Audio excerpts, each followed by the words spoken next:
Kembali bersama kami, pemirsa, ratusan ribu rekening penerima bansos terindikasi dipakai untuk judi online. Pemerintah akan mencoret rekening yang terbukti gunakan bansos untuk judi.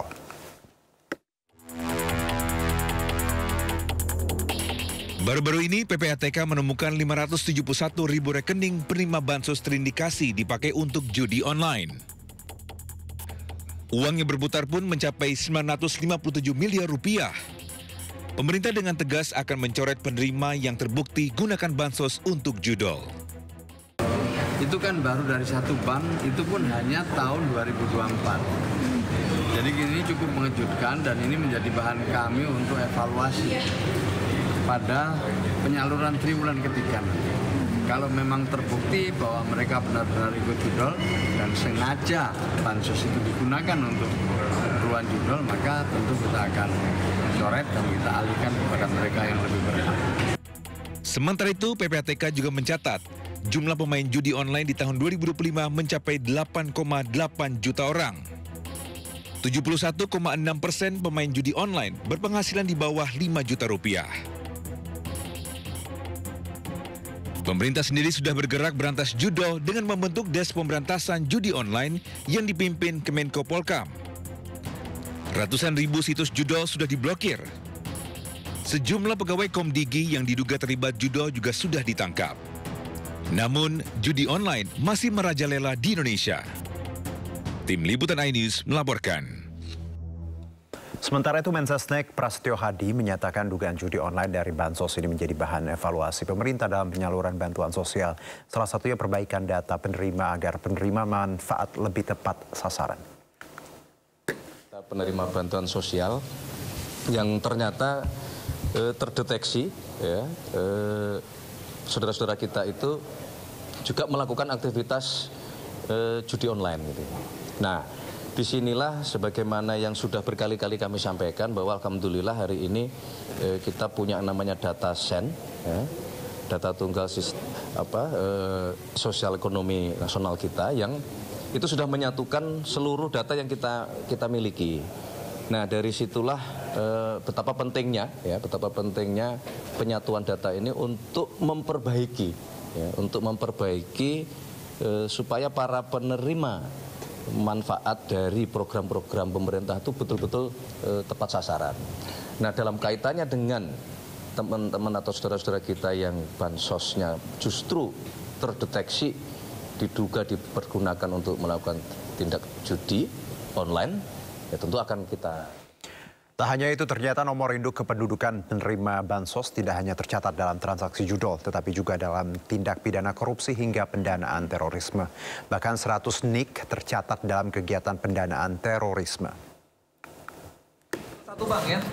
Harus satu bank. Jadi kita cocokin NIK-nya. Ternyata memang ada ada NIK yang penerima bansos yang juga menjadi pemain judol.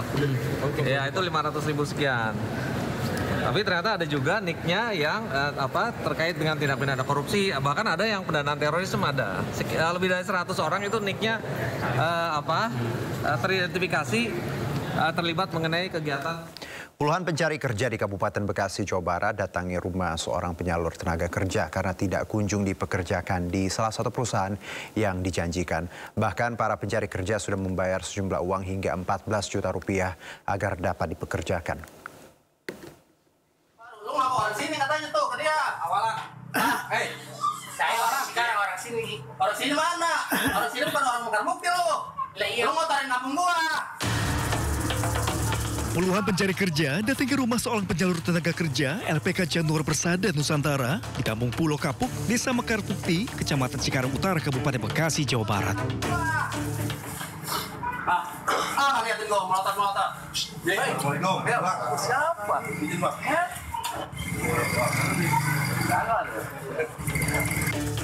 Mereka meminta kejelasan ke penyalur kerja karena sudah hampir 1 bulan belum dipekerjakan di salah satu perusahaan seperti yang sudah dijanjikan.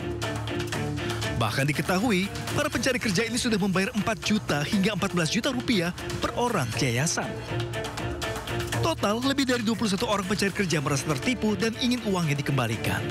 Saya sendiri sih 6 juta. Terus termasuk sama teman-teman saya itu 18 juta, terus ada yang 4 juta juga, berarti 22 juta. Belum, masih banyak Pak korban lainnya yang tidak bisa saya sebutkan satu persatu.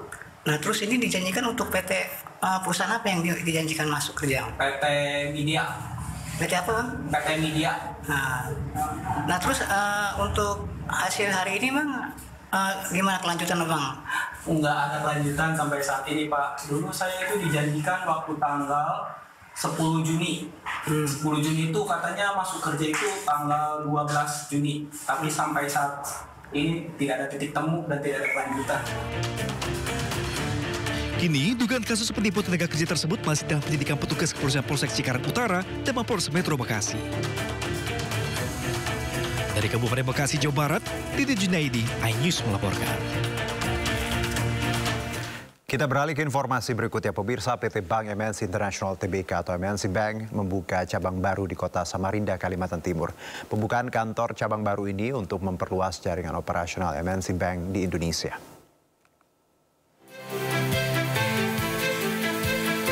Pengguntingan pita oleh Presiden Direktur PT Bank MNC International Tbk, Rita Montagna, menandai diresmikannya kantor cabang MNC Bank yang berlokasi di Jalan Jenderal Sudirman, Kota Samarinda, Kalimantan Timur. Kantor cabang baru ini merupakan komitmen MNC Bank untuk terus memperluas jaringan operasional di seluruh Indonesia, sekaligus dalam meningkatkan pelayanan terbaik bagi nasabah. Kami secara terus-menerus melakukan perbaikan layanan kepada seluruh cabang-cabang kami yang saat ini tersebar di 16 kota.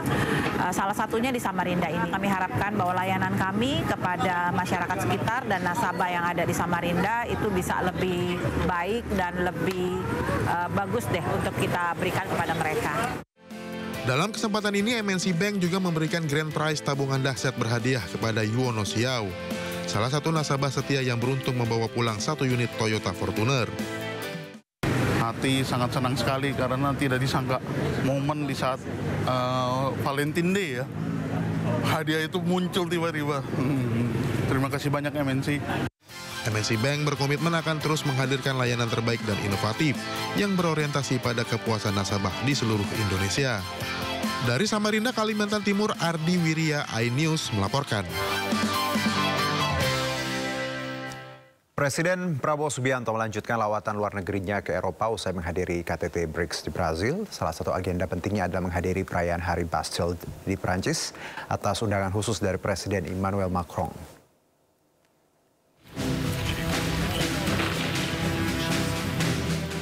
Dari Brazil, Presiden Prabowo Subianto langsung melanjutkan agenda kenegaraan ke Brussels, Belgia. Di sana ia dijadwalkan menghadiri sejumlah pertemuan ekonomi dengan mitra internasional.